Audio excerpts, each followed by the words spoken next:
Hi, I'm Kevin Moore, host of The Moore Show, and it's my passion to help you live your best life now. You might be looking to find answers on love, connecting with your life's purpose, reuniting with a loved one on the other side, discovering your past lives, or just helping you make sense, finding your direction now. So The Moore Show has collaborated with the most gifted readers around the world to form The Moore Show Psychics. Now, my readers have a large range of skills to choose from to be of service to you, and all my psychics are interviewed to show transparency, with each interview available on the website. So call now, dialing the numbers on the screen to speak to my operators 24/7, or go to tmspsychics.com to choose a reader or book online.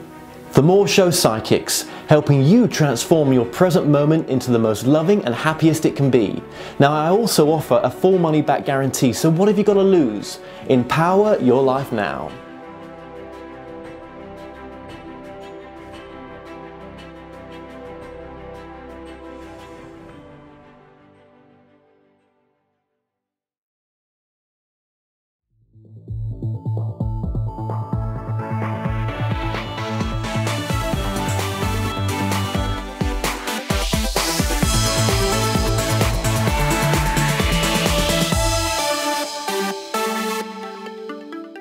The comments and views expressed on The Moore Show are those of the people that make them and do not necessarily reflect the view of Kevin Moore, The Moore Show, or this radio station and its affiliate or sponsors.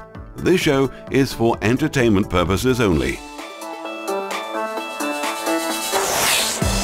Broadcasting from the UK and across the world online. You're now watching The Moore Show, and I'm your host, Kevin Moore. Now, for the next hour, I'll be covering subjects that will open up your mind and provide you with information you may have never heard before. Now, on today's show, I'm about to be joined with my guests, Richard Estep and Cami Andersen. Now, Richard is a paramedic and also serves as a volunteer firefighter in his adopted state of Colorado. Now, he's the director of the Boulder County Paranormal Research Society and has spent the past 20 years investigating claims of paranormal activity on both sides of the Atlantic. Now, Richard is the author of several books in the paranormal field, the most recent being The World's Most Haunted Hospitals. Now, Cami Andersen is the owner of the Hospital Asylum 49. Along with her husband, niece, and sister-in-law, Andersen has been investigating claims of paranormal activity in homes and businesses across the surrounding states for over a decade. Cami Andersen and Richard Estep, welcome to the show. Thank you for having us. It's a pleasure to be here. It's great to have you both on. Thanks for arranging this, because you're both in two different parts of the US, aren't you? Yes, we are. I'm in Tooele, Utah, and Richard is in. Are you in Longmont? Richard? I'm in Longmont, Colorado today. Yeah. Okay. So how did you guys get to connect with each other then? Are you part of the same group, or just explain that for us? Go ahead, Go Cami. ahead, Richard. Oh, you want me to do it? Yeah, I've done this one a few times. Why don't you go ahead? All right. Actually, we're not part of the same group. Richard is, again, in Colorado, and he is... What is your team called, Richard? We're the Boulder County Paranormal Research Society. Boulder County Paranormal Research Society. And I'm in Tooele, Utah, and I'm owner of the Asylum 49, or the old Tooele Valley Hospital. Right, So okay. But you're both you're both paranormal investigators, yeah? Yeah. Yes. Okay. And Cami, with yourself, how long have you been a paranormal investigator for? A little bit over 10 years. I've been investigating a lot of times at the hospital. Spent a lot of time there researching what's going on there. But I've also gone outside of the asylum, and I've investigated residential homes as well as businesses in Utah and in various surrounding states as well. Okay. And the same with you, Richard? Yeah, I've got 21 years in. I started in the UK, and then when I moved to the States in 1999, I brought that interest with me.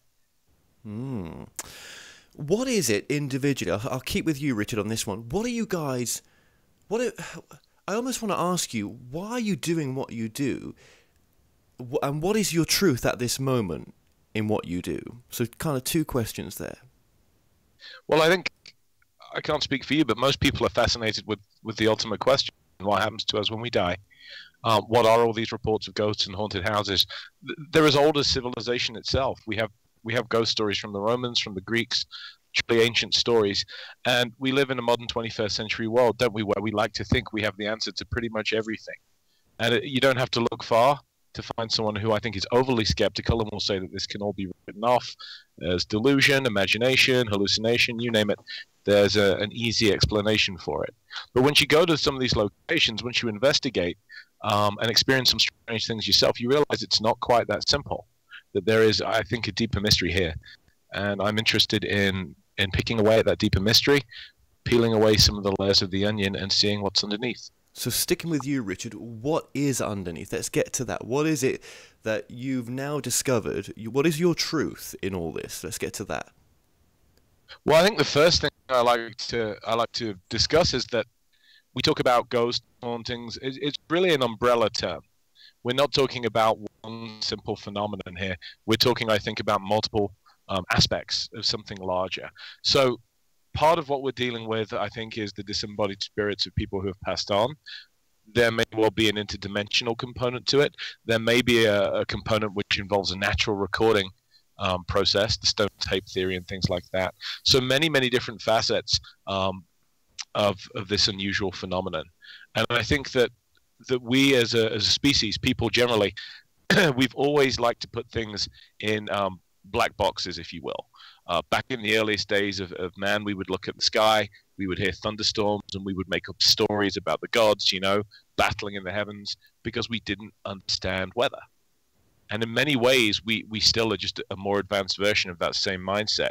We're still kind of crafting our own stories about these unusual phenomena. Getting to the truth of it is becoming a lot more complex, though, and I think no one person currently has the answer. No, that's probably true, but we do have our own truth, though, don't we? Mm-hmm. And that's what I'm trying to pull out of you. Well, I'd love to give you a one-point answer on it, but really, I don't think there is one. The mystery gets a little bit more opaque the more you delve into it. Interestingly enough, I do think, though. Go ahead. No, go ahead. I do think that I've become convinced in my 21 years of doing this that we do survive death in some form, that it is possible for the living, for want of a better word, to interact with that form under certain circumstances, at certain occasions, in certain places. So that's certainly a part of it. Right. Okay. Thank you for that. Thank you. And Cami, the same with yourself as well, please. Richard said it very, very well, and I 100% agree with that. I think that we do. And my truth is very much the same as Richard's, is I do think that we survive in one form or another. And I don't know if we go to one place, two places, or any place we choose. There's probably, again, like you said, multi-dimensions that we can go to as well. So as far as all that goes, as you go and you delve deeper in, like he said, and you investigate more, a lot of times more questions pop up than answers. So it's very hard to really get to the root of any truth. Okay. Would you say, for both of you, that this is just, getting into hauntings is just the beginning part of this journey for you, that actually there's something big around the corner to answer or to go further into the investigation of the nature of reality? It's beyond hauntings. There's a next evolutionary step for you that's greater than this kind of work. Not taking away anything for the work. I'm saying if you really want to go into it, there must be other areas that are pulling you a little bit to take this further. For me, definitely, yes. I can't speak for Richard, but definitely I think that there is, when you categorize it in as just a haunting, I think that there is a lot more going on than just somebody being angry about their life. I think that there's many, many, many different layers of things that happen. As you go deeper, you go into consciousness, and then you have to kind of go and branch out into all those different areas and see what is valid for you and your experiences and what isn't. And I I think it does, like you said, go much, much deeper. And to be an investigator in the paranormal, you have to go down those roads, and you have to be able to have an open mind to be able to properly see any possibilities. Okay, well, here's a question for both of you then. I mean, I could have asked you the same question as what I've just asked Cami there, Richard. But what works of other people that are on the cutting edge right now really inspire you, and that you've been looking at? Is there any that you've gone deeper with, Richard? I've certainly done a great deal of reading into quantum physics and quantum mechanics, but still the more popular books, at a layman's level. I do like the works of Rupert Sheldrake. I think there's some very interesting material there. The problem, as I see it, though, is that this requires a truly multidisciplinary approach, and I'm frankly not qualified for something like this. Conventional science in academia won't touch this subject anymore with a 10-foot barge pole. Mm-hmm. It's probably the easiest way to kill any genuine scientific career, is to be interested in this kind of stuff. So you do get a very few academics that are approaching this by the back door, by a more circuitous route. Okay, then yep, sure, go ahead. Richard Wiseman is one. He's looked at things like infrasound. Has experimented with how that affects the brain. Dr. Michael Persinger, with his God helmet, has looked at the way electromagnetic energy affects the brain. But it's kind of sad that we don't have any truly qualified scientific institutions that are doing the kind of work we're doing. They're not getting into the field in these haunted locations and actually putting boots on the ground and testing out there. Mm-hmm. Does it have to be a haunted location to really investigate consciousness, Cami? I don't know if it does for sure or not, but I would think that if you have a place that's proven to have those aspects, that it would be a lot more reliable as far as doing any kind of research and collecting data. Okay. Have you guys ever tried just experimenting in a location that's not haunted? I've always said that there are generally speaking, three types of hauntings. One's haunted people, haunted places, haunted locations. Right. So probably one of the first things you have to look at is which are you dealing with, or is it a combination? I mean, we're all familiar with, especially thanks to Hollywood's efforts these days, there have been a slew of movies about haunted objects, like the haunted doll, Annabelle, those kind of things. But people tend to have their own attachments on occasion, so you could be dealing with that. Mm-hmm. Or you may be dealing with something that's isolated to a specific location.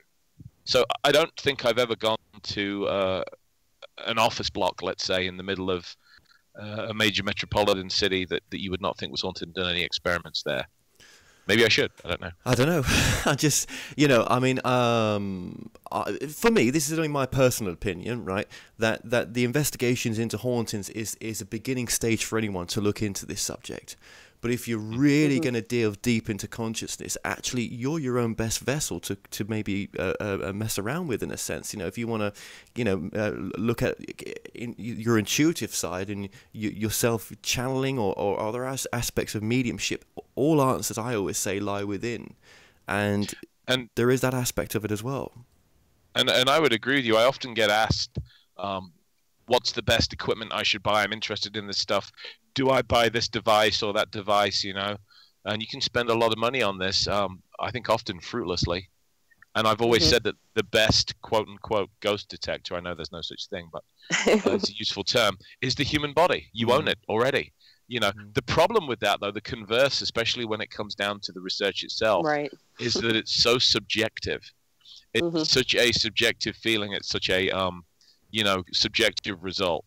And so when you're documenting that somebody felt nauseous in such and such a place, somebody had the feeling of being watched, somebody saw a certain thing or witnessed a certain thing that nobody else did, it doesn't meet what most people would call the evidence. It doesn't meet the standard traditionally anyway for evidence. And I think that's one of the reasons why this is such a disrespected field. Well, thank you for that, Richard. And Cami, do you think really we can never really get to that concrete, conclusive evidence because we're dealing with something here which is maybe not wanting to be discovered as the answer is not obvious, because for us to have this experience in this human body we're not supposed to have all the answers, but otherwise this experience is not valid in a sense.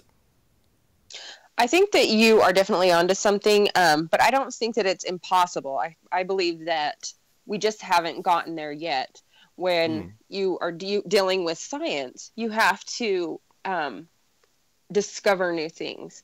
And I think we haven't quite discovered whatever it is that we need to provide that solid proof. I know for me, when I go out, like Richard said, you're your own personal tool, your best tool. And for me, I do know, and I do see, and I do feel.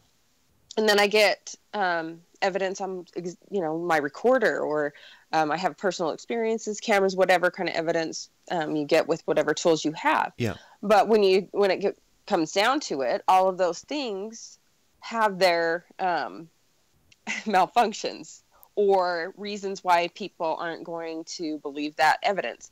I mean, we've been working at the hospital for, we just passed up our 11th year as a haunted house, and we've been doing ghost tours the whole time.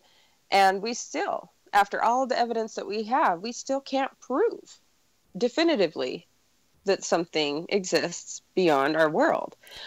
People will always say that's a Photoshop, or that's just some weird anomaly, or somebody was talking on that recorder, or you picked up radio waves, and they may not completely be wrong. And they may not be completely be right. I mean, exactly as well. Exactly. So, and thank you for that. And Richard, as well.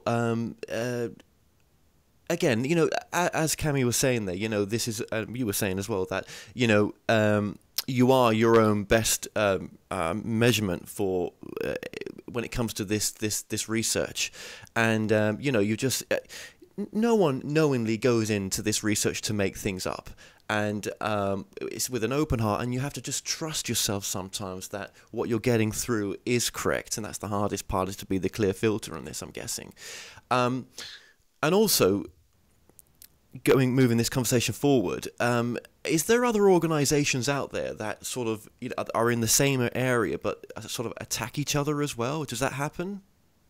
It's a highly politicized field, and it's kind of a shameful thing, because you see people that are very territorial, you see people that are very proprietary. This is my case, this is my location, and it's really, really, really sad. But on the plus side, you do have those teams that are willing to work with others, that are willing to share their evidence, which should be the single most important thing. Yes, of course. And that I've always found, I work with a loose conglomeration of groups here in Colorado, teams that we have a similar mindset, we trust one another.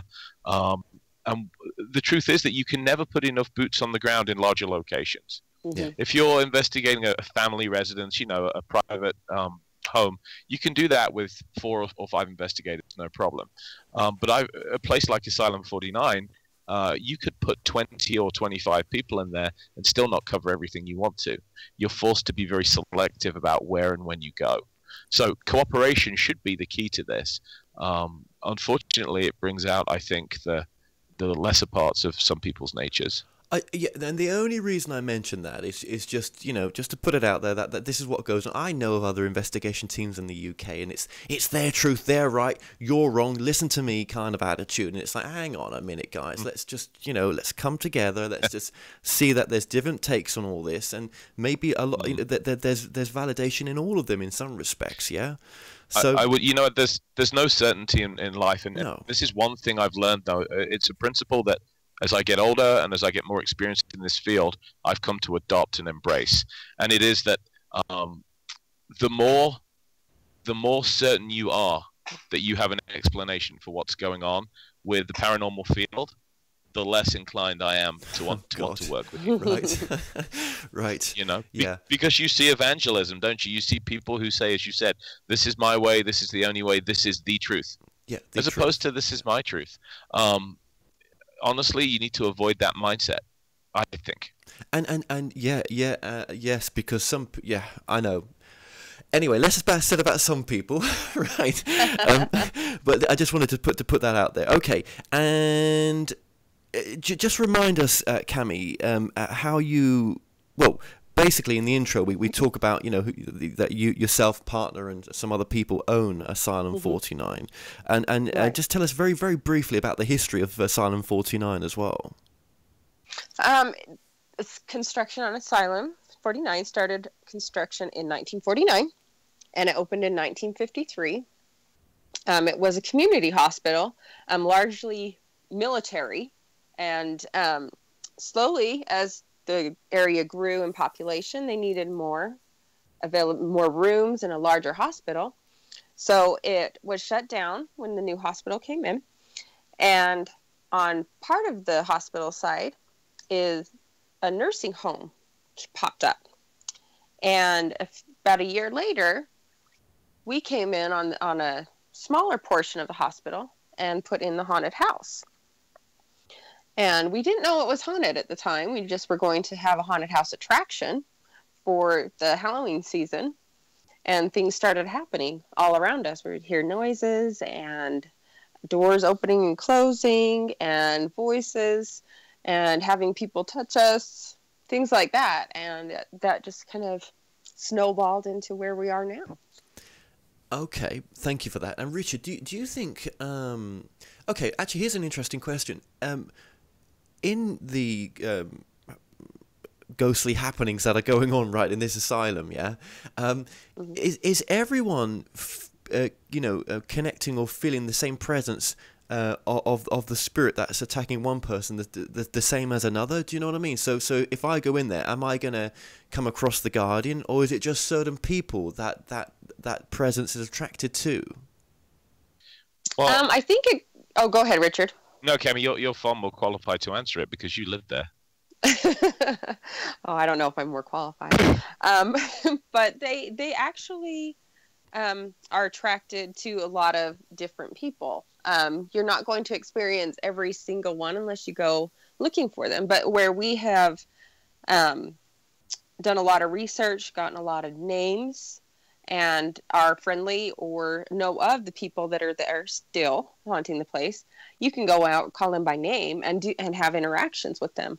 From time to time, you find new spirits that are there that'll talk to you, and sometimes it's an object that's haunted. Sometimes it comes with people. Sometimes it's just a passerby that comes in and says hi. So not everyone is going to get the same experience.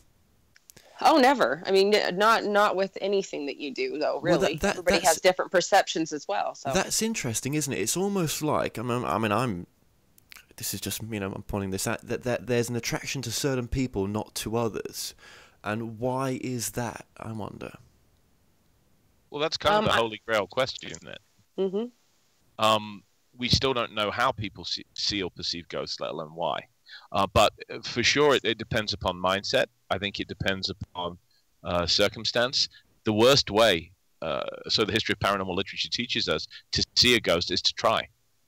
That's generally the worst way to do it.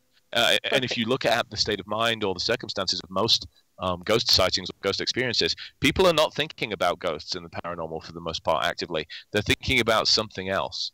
So it may well come down to the state of their mind at the time, as well as, genetic factors, brain chemistry, various other circumstances. Okay. Just tell us about the Guardian as well, because I think, Richard, you had an experience with this entity, didn't you? I did have we should say perhaps confrontation with this entity. I'd heard about him from Cami and from some of the female staff at Asylum 49 who don't really like this guy at all, and I'll let Cami tell his background in just a minute, but I decided when I'd heard that he was something of a bully, I wanted to go into his territory, which was the old mirror maze, and kind of have a face-to-face with him.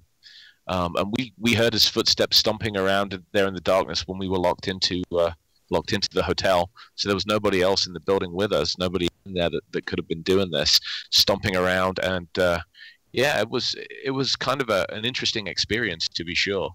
He sticks to the older part of the hospital, right, Cami? Yes, he does. He sticks to the emergency room area. Isn't that strange, Cami, that he stayed there? What was his attraction or need to stay there for? I'm not sure exactly for him individually, but one thing that we've noticed is that, as in life, as is in death, they're very much like you and I. And where you may have a favorite chair or a favorite place on the sofa that you like to watch TV, they're very much the same way. They have their comfort zones and they stay in those areas generally. It's not to say they don't wander around from time to time, but for the most part, they stay in their areas.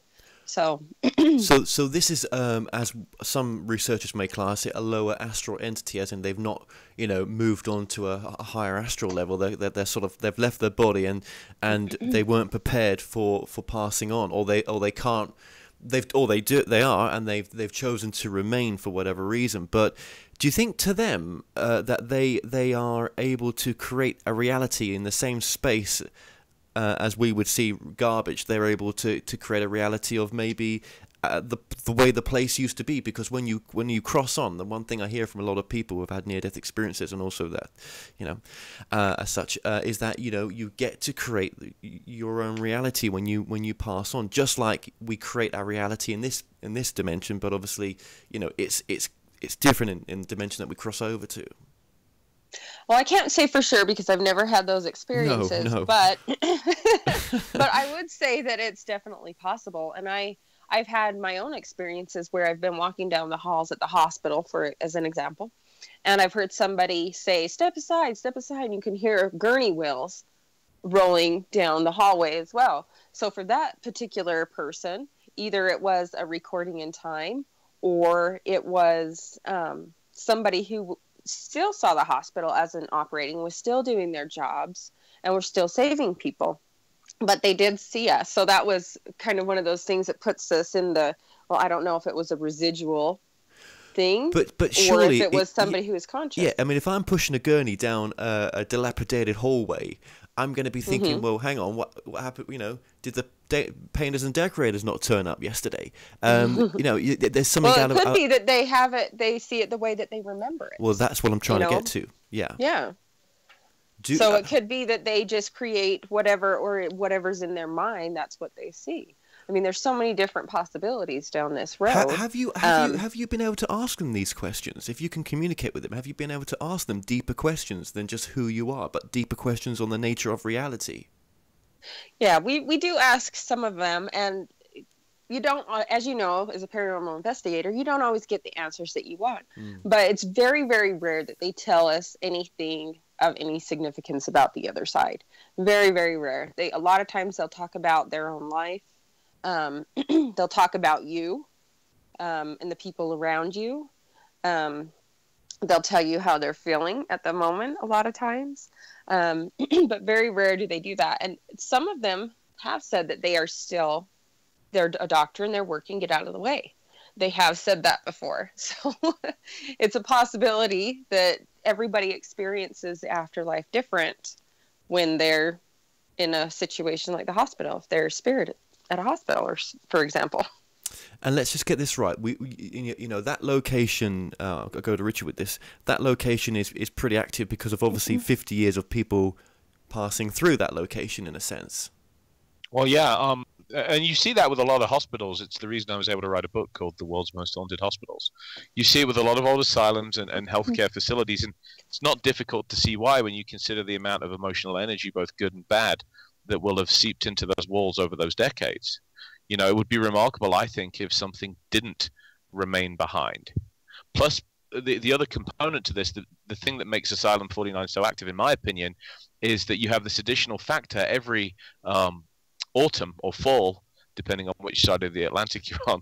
You have something like 35,000 people coming through as customers to this haunted house attraction, right, with the express intention of getting scared. So you have a lot of nervous energy for the to fuel the phenomena that goes on there.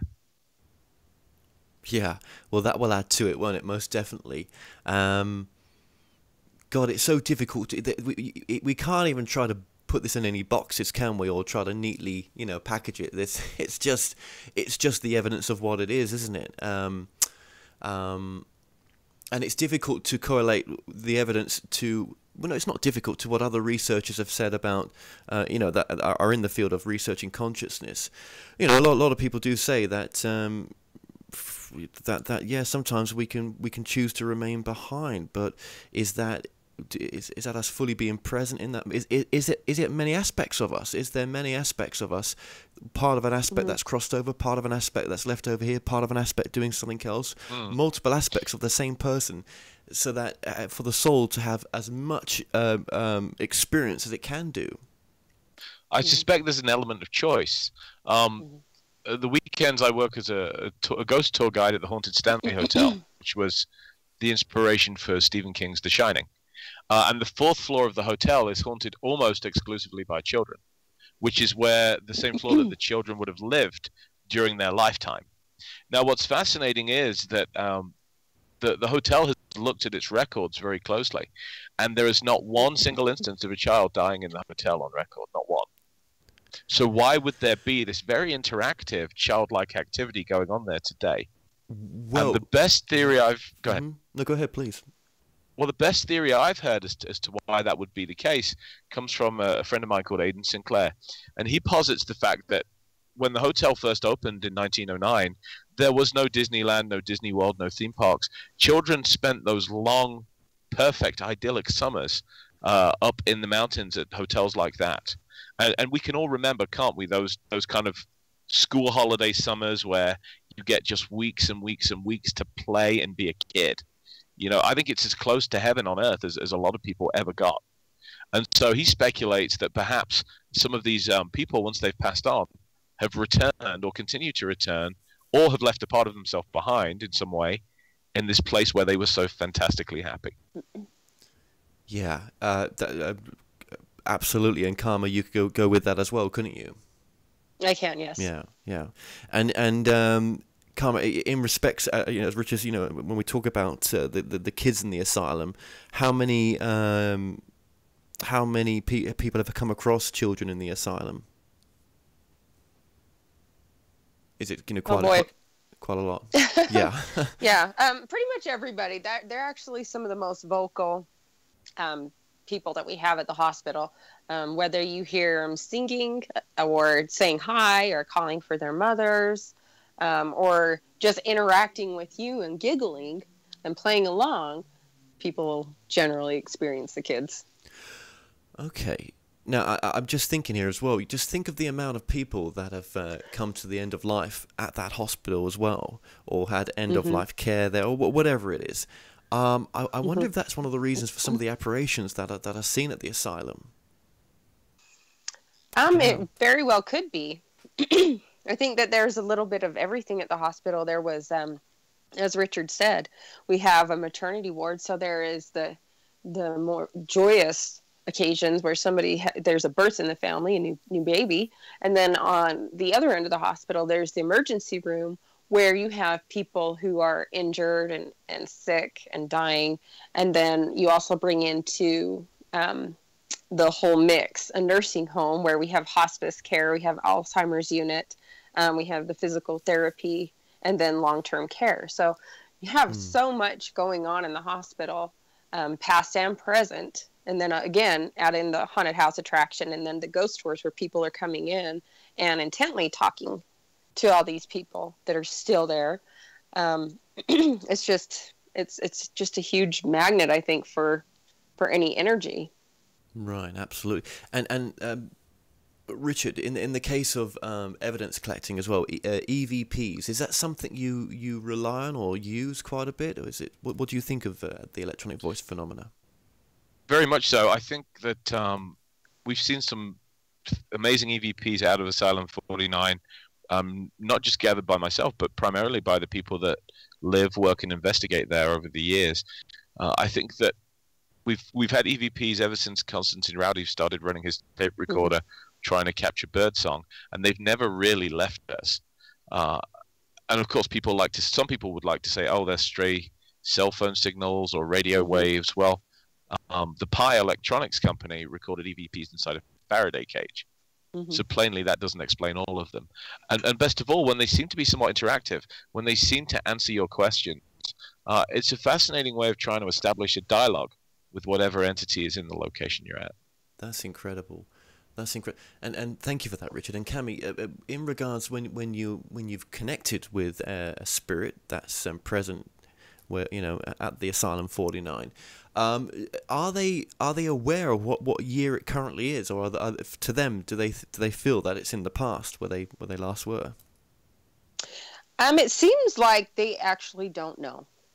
They usually act more confused about any time oriented questions, and that would kind of go along with the theory. And of course, it's just a theory, but the theory that time is different. They experience time different than we do, and like I said, I've never really gotten any kind of time stamp on anything for any of the spirits that are there ever.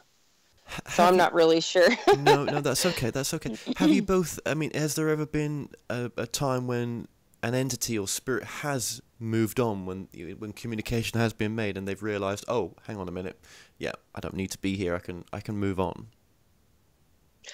As far as me, yes, I have seen that, and it has happened at the hospital as well. Not just in my personal life, but in the hospital. But you generally don't know that they go on. It's very, very quiet when they do. And a lot of times it's an event that triggers that. And the couple of times that I've seen it at the hospital was when a family member of theirs have come and spoke to them, and they've moved on. So there was a little boy whose family recognized him on our EVPs and by voice. And there was an older woman that actually was just last Christmas, I believe it was, where the granddaughter came in and said, "Oh my gosh, this is where my grandma passed." And neither the boy, after his mother came in and talked to him, was ever seen or heard from again. And so far, the elderly woman hasn't. So it could be that they were just hanging around waiting for these events in our time to happen, so that they can find whatever closure they need for themselves, or they need for whoever they needed to talk to. And isn't it crazy that when they found that connection, that they as you say, they were never seen again. But it's almost like that the spirit that had passed on saw the connection in soul lineage to that other person, and was able to that was the connection it was waiting for. Or maybe that's, I don't know. Do you know what I mean? It's difficult to put into words, isn't it? Yeah, it is. And I think that there's just as many explanations and reasons and circumstances as there are spirits out there. So for that to happen a couple times at the hospital, it doesn't mean that that's exactly how it goes for everybody. Yeah, absolutely. That's just as far as my experience goes with that. Well, Richard, what would you... Thank you for that, by the way. Richard, what would you say is one of your most frightening experiences you've had at the asylum? Well, hands down, it was probably the time in which there's a new one too. The Guardian, no, not necessarily the Guardian, but something slammed a door on me pretty violently after I'd been doing a cardiac arrest simulation in the old emergency room, and I'd been acting... by agreement with my team, I hasten to add, I'd been acting very boorishly. And I had a door slammed pretty forcefully behind me, a door which had been shocked open. They'd used a wedge to keep this thing open, and the wedge had been tossed away after I'd walked through the doorway, and the door slammed on my back. But I was also out at the asylum this Halloween with a team, because Cami and I are researching further and working on a second book. And there is a banshee, a hydraulically powered banshee, which lives inside one of the rooms. So the idea is that as people walk through this darkened corridor, they'll trip an IR beam, an infrared beam, and then the pistons fire, and this banshee comes flying at you out of the darkness. It's terrific. Well, we wanted to investigate in that hallway, and of course, we couldn't have this thing going off, so we put the sensor face down so that the beam was, resting directly on the ground. There was no way it should have been able to go off. We were sitting there in the darkness. It was about 1:30 in the morning. Cami and I got up to go move to another part of the hospital. Cami walked by the doorway, no problem. I walked by, and the banshee came flying out of the darkness at me, and I God. Yeah, it was definitely a Yeah. moment. Very, very proud to say that I didn't scream. Everybody was too much in shock, just going, what is going on? Because it's very loud, too. It runs along a steel beam. So you hear like the grating of steel on steel. And then you hear the jerking around by the banshee and the screaming. So everybody was just in shock. You hear the puckering of a sphincter as well. Yes. But we were lucky enough to catch that entire thing on video. Oh, good. My colleague Jason Fallon happened to video it, and I think he was the most laid back, because when you watch the footage, there's a moment of silence, and then you just hear him say, "Is that supposed to happen?" Well, that's a good point, actually. Is there video content on your website?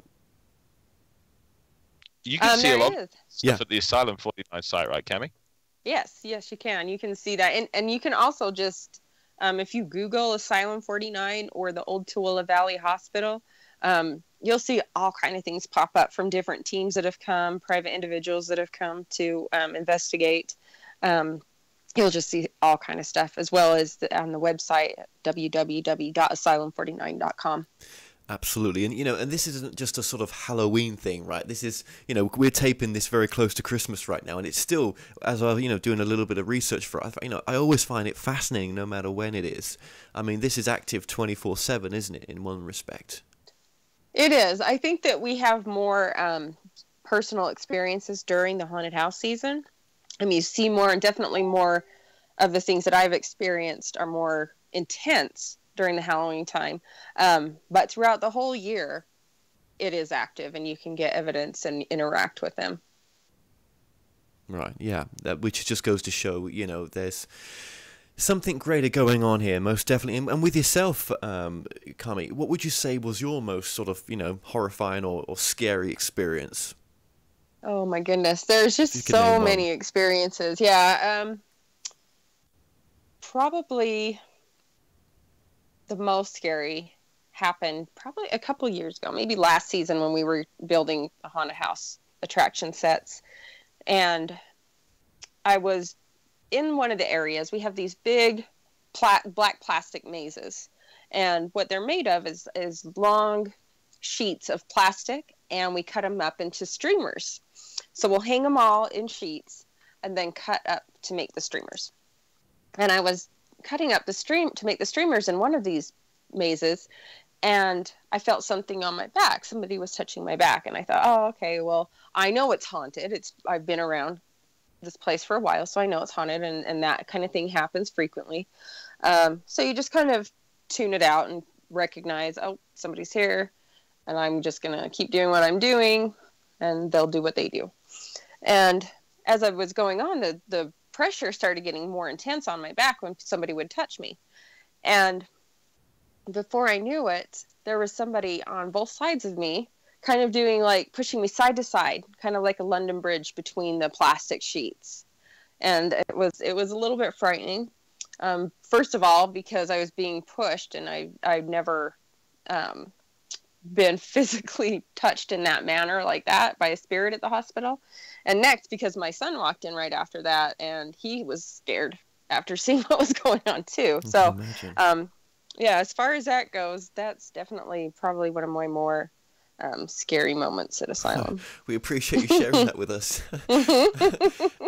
and Richard as well, have obviously when you speak to these disincarnate entities or spirit or whatever you want to call them, have you been able to correlate the patient information to sort of names that of contacts that you've made with the spirit side? Well, it's interesting. There is a Class A EVP, which was not recorded by me, but was recorded at the Asylum.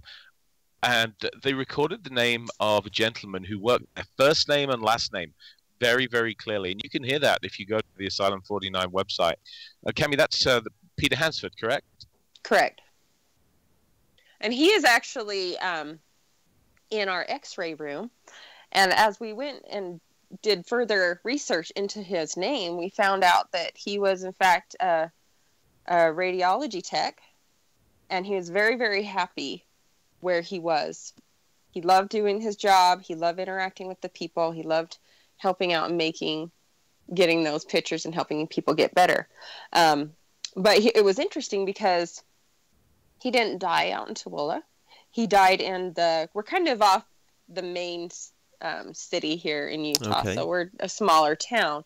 So he died out in Salt Lake City, where it's a larger town. And he was buried there as well.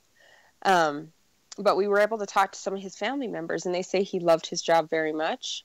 And so we figure he comes back, and because he has a lot of good memories. It's incredible, isn't it? It's incredible. Yeah. Thank you so much for sharing that. And also, I might be wrong here. Is there a sort of adjacent graveyard that's near the asylum?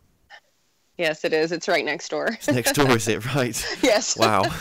Okay. And between you both, do you think that has any pull on the reason why there's such activity there? Oh, I don't know if I would say yes or no. I would think that that's probably a good reason why we have people that pass by, and some of them may stay for sure. But I'm not 100% sure if it is. I don't know how many people have investigated graveyards, and they've been extremely haunted. I've had like maybe a little bit of experiences at cemeteries, but very few. Yeah, I don't think the soul hangs around there. Yeah. No. I think there's a lot of other factors. Yeah, well. yeah, I mean, yeah. we do have a lot of Native American history here as well. So well, I think that's a well, factor. here's also a question for you both then. Of course you do. Have you guys ever investigated whether this property is on any ley lines, any energy lines? We did have actually a host of another show who did look into that, and it's not. It wasn't any significance in the coordinates of the hospital. Okay. But I think that because of the high Native population that was here, and because of what went on while the settlers wanted to settle the area, I think that there definitely is a factor. One night somebody came and investigated the hospital, and they had accidentally left a recorder running overnight. And it was actually left in the mirror maze. And when they got it back, they reviewed all their evidence, and they found Native American drumming recorded on their recorder. That's just incredible, isn't it? Yeah, it was interesting. Well, Richard, I mean, okay then. Well, do you feel that there's good and evil in this research that you do? And when we say good and evil, is in a sense is that just in a sense how someone passes, but once they've passed, actually, it all becomes clear to them that actually, there is no good and bad. I don't know. It's a philosophical question now, isn't it? So it comes down to the way one views the world personally. And Cami kind of puts it well when she says, as in life, so in death, people is people. As the saying goes. And I'm not one of those that believes that once we shed the mortal body, we suddenly become omniscient. We're just handed the answers to everything. I suspect personally, and it's purely a belief, it's not something I can rationally justify, but my belief is that is the next step in our progression. So, it's like the next chapter in the book. So good and evil really are concepts that I think change over time. I don't believe they're necessarily all absolutes, if that makes any sense. We used to believe just a couple of 100 years ago that it was okay to work children as young as 5, send them up chimneys in London, the Victorian chimney sweeps. Slavery has been a thing. You look at society's morals and general people's beliefs over the years, they change, they morph. Mm-hmm. There are certain things that I think we can all agree are absolutely wrong, but I don't believe that there is true evil or good. I think there are only motivations, if that makes any sense to you. Yeah, it does. And, I hear a lot of things that, that we choose our family, we choose some of the scenarios with free will, so that, whatever we've come down here for, we've kind of, some of the bigger things that we've agreed upon prior to coming down here. Well, yeah, you choose your college classes for the coming semesters, don't you? And they may not necessarily be ones that you want to take. Some are easier, some are harder. Some you may not succeed in, but they all benefit you in some way, shape, or form, even though you don't necessarily see it until you have hindsight. Yeah, and you know what the fascinating thing about some of the consciousness research that's happening right now is the loving information that's brought into the moment now from the spirit side, is information about better ways of being with each other, new truths that we've not heard before that come from the consciousness side, whether it's channeled or whether it's automatic writing or however you connect. There is some beautiful information that can be brought across. We don't listen. We always do it the most difficult way, but it still keeps coming through. And you know, there is a better way. That's what I'm trying to get to in the moment now. And I think that's where some of the people that I get on, that's the kind of angle it's gone a little bit. I don't know if that even connects with this interview or not. I'm just saying. Well, I think it all connects. I think all of it does connect. The whole consciousness, again, whether it's a ghost or not. I think that it all has a factor. It does. And I've noticed that when you're talking to different spirits, they do have moments where things matter and where things really don't matter. You know what I'm saying? Like it's like, oh, that's relevant, or oh, that's irrelevant, and it changes from time to time. But one thing that's always good is if you behave properly and treat them properly, just as like people, you're going to have a better chance of dealing with those nicer ones. So it could have something. Sure. Has it changed you guys? I'll ask you both this, Cami, I'll keep with yourself. Has it changed you guys in the sense of doing this research? Has changed you in the way that you view life, the way that you view your purpose, the way that you view just people in the way that you love more to other people, or you're just kinder in a sense? Is there anything? Do you think if you looked back, there's been some fundamental changes you've gone through by taking this path? Absolutely. I wonder often what I'd be doing if I hadn't gone down this path, and if I would have been more inclined to be going down like the religious path, where I can't do that now consciously. I don't believe in religion so much. I think it's a good thing for some people, but I think that you're open to different possibilities when you go down and you experience somebody who's passed on from this life to the next, and you actually are able to speak to them. I think that that whole consciousness, you're open to a lot more things, and I feel there is a lot less fearful in life, for Good. sure. I'm not so worried about the way things are going to go. I'm not worried about the future as much, even in life, and I'm definitely not afraid of death. So, and it's also made my personal relationships mean a lot more to me. And I'm a lot more careful with myself and with others as well. Because I think that some people really, it's hard for people to let situations in life go. Instead of just retaining to the lesson, they hang on to the hurt, the sadness, or whatever that is. So, I mean, it's just, for me, the paranormal has meant a lot. And I've learned a lot in this whole process. Well, that's a beautiful thing that you've just said. That's very deep, and thank you for sharing that with us. And Richard, for yourself as well. I definitely agree with Cami that since I've come to believe that death is not the end but the beginning of the next stage of the journey, I definitely worry about that much less. You know, I'm not really scared of dying either. I'd like to get there as painlessly as possible. You know. What's the old Woody Allen joke? I'm not afraid of death. I just don't want to be there when it happens. Yeah. But it's also taught me that the more I investigate, the more I dig, the more I learn, the less I think I know. We're trying to grasp something that's more elusive. Right. Completely. And we're also, we're on the tail here of the ultimate question. You know, what happens to us next, and what is the meaning of this? Of the world that we find ourselves in. And I think you said earlier that we may not be intended to know the answer at this stage, you know, like sneaking ahead to read the last line of the book.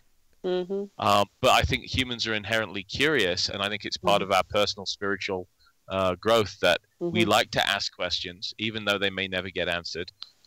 We like mysteries. We like to explore. We're natural explorers, and we're naturally curious. Well, thank you so much for that. And you know, I'll add to that. Well, did we come from that place rather than we just, you know, where are we going? Where did we come from? You know, and you know, can two human beings make a body, right? But can they make a soul? When we look at out of our eyes, and you know, is that our consciousness looking out? You know, is our consciousness even local in our brain? Is consciousness the end goal? Is that what it's all? Is that truly what we are? Well, that's something for which we're beginning to get answers as part of my living. I study resuscitation. I'm a clinical educator of paramedics, amongst other things. And if you look at the resuscitation literature, there are a number of very interesting cases which strongly imply that even though the brain is switched off, consciousness continues to function independently of it. And for many, many years, doctors have believed that mind is a product of brain. In other words, you turn out the lights on the brain and the mind is gone. Well, now we're starting to look at, or at least some physicians are starting to look at brain as being a receiver for mind. In the same way that if I turn my TV set off now, actually it is off, but the images that are being broadcast through the air, I could receive them at any time just by turning that physical unit on again. But the thoughts, the images, the dramas, the stories that play out on that TV do not originate in the TV. It's just acting as a receptacle. And I suspect we're going to discover that our human brain is exactly the same way in relation to mind. Right. Yeah. Yeah, and isn't it crazy, isn't it, in one sense, that like how deep we're all talking now, yet, you know, maybe go back 20, 15 years, you know, paranormal research, it was at a different stage, wasn't it? Well, it's constantly evolving as a profession, isn't it? It's constantly moving forwards and backwards. We take, I think, 2 steps forward, and then 3 steps backwards in certain areas as well, because it was only it was only 30 years ago that we had academics genuinely getting PhDs in parapsychology and studying this kind of stuff, and now I think that's unheard of, or close to it. Yeah, you can't really find that very often. I mean, there's been people who've written books that will go into these things in the early 1900s, but it definitely wasn't popular, and it definitely wasn't considered real. It was just a bunch of crazy people saying things that.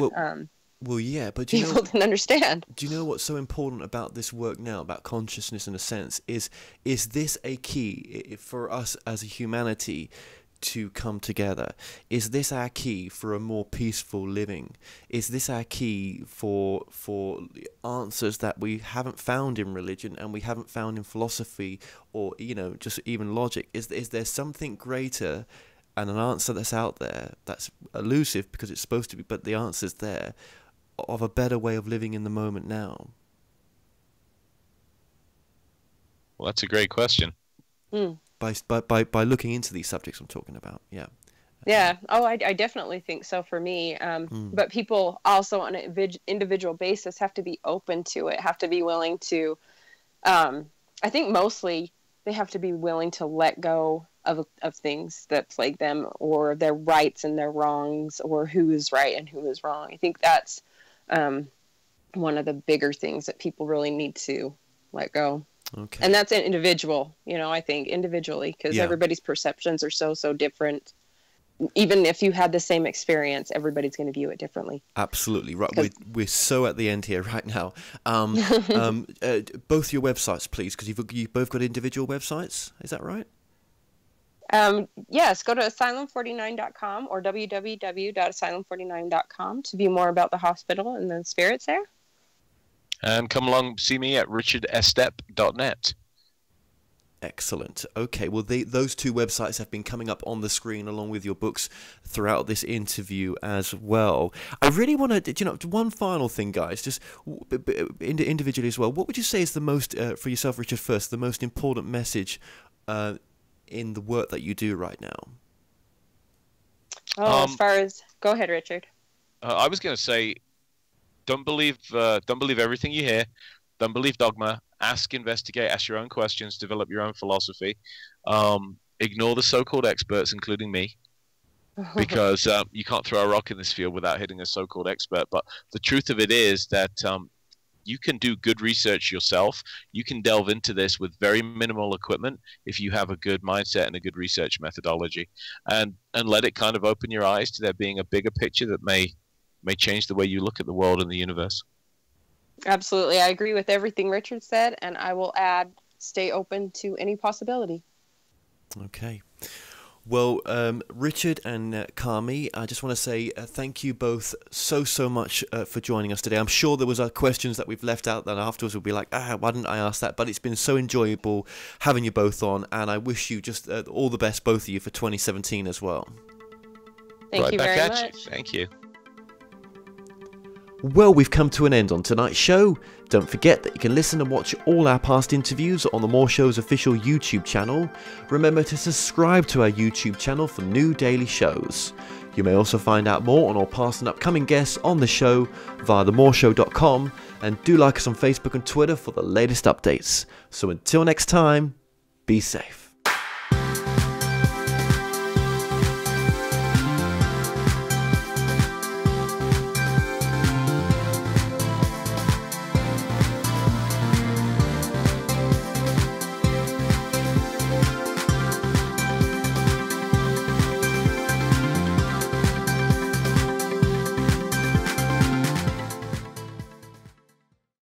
Hi, I'm Kevin Moore, host of The More Show, and it's my passion to help you live your best life now. You might be looking to find answers on love, connecting with your life's purpose, reuniting with a loved one on the other side, discovering your past lives, or just helping you make sense, finding your direction now. So The More Show has collaborated with the most gifted readers around the world to form The More Show Psychics. Now, my readers have a large range of skills to choose from to be of service to you, and all my psychics are interviewed to show transparency, with each interview available on the website. So call now, dialing the numbers on the screen to speak to my operators 24/7, or go to tmspsychics.com to choose a reader or book online. The More Show Psychics, helping you transform your present moment into the most loving and happiest it can be. Now, I also offer a full money back guarantee, so what have you got to lose? Empower your life now.